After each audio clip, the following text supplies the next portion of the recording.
Le Diable au Couvent, released in English as either The Devil in a Convent or The Sign of the Cross, is a French horror comedy trick film written, directed, and edited by Georges Méliès.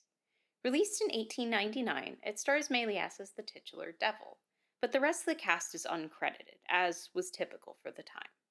At 3 minutes and 2 seconds, it's silent, and I would classify it as appropriate for all audiences. Not much is known about the production of The Devil in a Convent, except that it was filmed at Georges' studio outside of Paris and was released by his production company, Star Film Company. Something worth noting, though. While we do not know the technical details of the film's creation, we do know the political climate that likely influenced it. When this film was made, Georges Méliès was almost certainly feeling deeply critical of the French Catholic Church due to the Dreyfuss Affair. In 1894, Alfred Dreyfuss, a French soldier who was also Jewish, was wrongfully convicted of treason and sentenced to life imprisonment. Despite a lack of evidence, he was sent to a penal colony in French Guiana, where he endured brutal conditions for 5 years.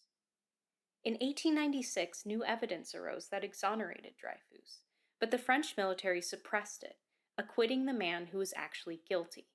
Officials went so far as to add additional charges to the already imprisoned Dreyfuss based on forged documents. Their actions, sanctioned by many members of the Catholic Church, were fed by France's rampant anti-Semitism. The only thing Dreyfuss was quote-unquote guilty of was being Jewish. Luckily, Dreyfuss was not completely abandoned. As time went on, more and more people began to decry his persecution, and amongst his most vocal supporters was Georges Méliès. In fact, Méliès was so incensed by Dreyfuss's treatment that he abandoned his typical fantastical, comedic style to create a sober, realistic 11-part film series titled The Dreyfuss Affair. The series chronicled Dreyfuss's unjust arrest and imprisonment, as well as the conflict that arose between his supporters and persecutors. The films, which attracted a great deal of publicity, adamantly asserted that Dreyfuss was innocent. Dreyfuss was eventually returned to France for a new trial in 1899. In yet another miscarriage of justice, he was once again convicted and sentenced to an additional 10 years, only being pardoned and released due to increasing protests and unrest. He would not officially be exonerated by the French government until 1906. When The Devil in a Convent was made, Dreyfuss had not yet been pardoned, much less exonerated, and his most vehement supporters were deeply critical of the largely Catholic anti-Dreyfuss activists. It is likely no coincidence that in the film, the clergy are portrayed as bumbling, frightened, and easily fooled, while the devil makes a mockery of their sacred space, only stopped when an actual agent of God intervenes. If you'll allow me to go on a quick side tangent for just a moment, I have noticed a common refrain permeating through horror fandoms for a long time now. The question of, since when did horror movies get so political? People ask it, sometimes in bad faith and sometimes not, while pointing to modern films with political messages like Get Out or The Substance. I'm here to say that this is not a new trend, because politics influence almost every aspect of our lives. When you were born, what kind of health care did you receive? Was your family able to take you home? Did you grow up somewhere secure with affordable food, clean water, and good infrastructure? What kind of education did you receive?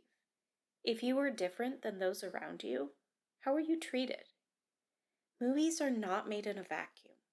Politics shape people, and people make art. Even when a film does not have an overt political message, its very creation has its roots in politics, because its creator's existence and perception of the world are dictated by them. So to answer the question, when did horror movies get so political? I'd have to say since 1899, at the latest. Anyways, back to the review. In The Devil in a Convent, a devil manifests inside of a convent to sow his own brand of wacky chaos. He disguises himself as a priest, redecorates, summons imps, and strums a lute on the back of a giant toad. The nuns, initially deceived, run about with the rest of the clergy in a panic, only saved once the Archangel Michael arrives to cast him down. I love this movie. I think it's so unbelievably fun. It just has this contagious whimsy to it. In my opinion, it's a wonderful example of early cinematic comedy with really solid slapstick and a clearly communicated story. Dialogue isn't needed here, even though there's more plot elements than many other trick films had at the time. And Méliès is delightful as the devil. He really has a knack for physical comedy, and you can just feel how much fun he's having making this. His devil also has a clear character, which is not always easily achieved without dialogue or intertitles.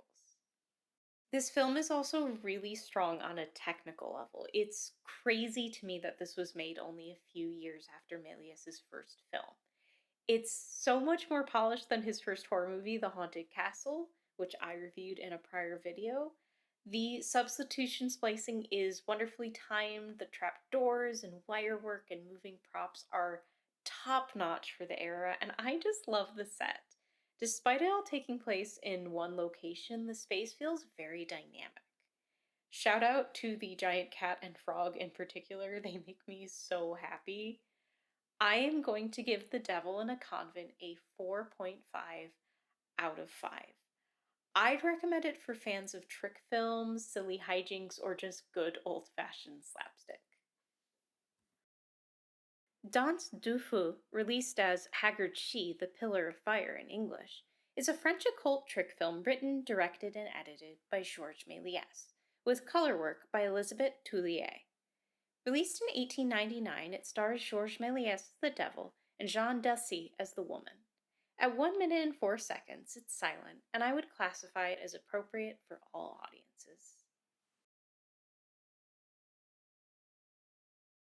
This film was loosely inspired by the final act of H. Rider Haggard's 1887 Gothic novel, She, A History of Adventure, in which the character of Aisha steps into flames that grant immortality. The film's English title was clearly an attempt to profit off of its fairly minor connection to this popular work. The Pillar of Fire was filmed at Méliès' home studio and released by his production company, Star Film Company. Notably, it was colored by hand, frame by frame, by Elisabeth Toulier, a colorist who ran a workshop in Paris with her daughter, Marie Berthe Toulier, and 200 female employees. Having worked as a photographer, an unusual profession for a woman at the time, Elisabeth had experience hand painting, camera film, and projector slides, and she quickly made a name for herself by working with Méliès from 1897 to 1912. There's no real plot to speak of with this film. The devil stokes a fire that, in turn, conjures a woman in a flowing dress who dances amongst the flames. And that's pretty much it. I don't really have much to say about this one. It's a less exciting effort from Méliès, with no real narrative but also minimal technical achievement outside of Toulier's impressive color work. The smoke effects are decent enough, and the set is cute. I do admittedly have a weakness for extremely billowy costumes, so I love the woman's dress and how she moves it for her dance.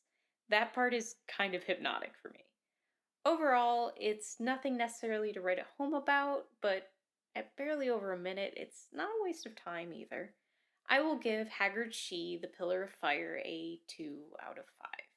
And I recommend it mostly for people with an interest in Méliès' body of work and early trick films in general. Thank you so much for watching. My next video is going to be very short because it's just going to cover the French ghost trick film Summoning the Spirits, which is only a little over a minute long.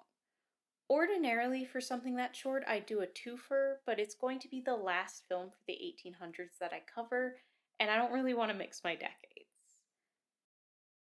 You can find me on Blue Sky at Under the Fleapit, and if you like what I do and want to support me, my coffee donation page is linked in the description. Feel free to like and subscribe if you want, it would be very appreciated. And until next time, this has been Under the Fleapit. Stay spooky!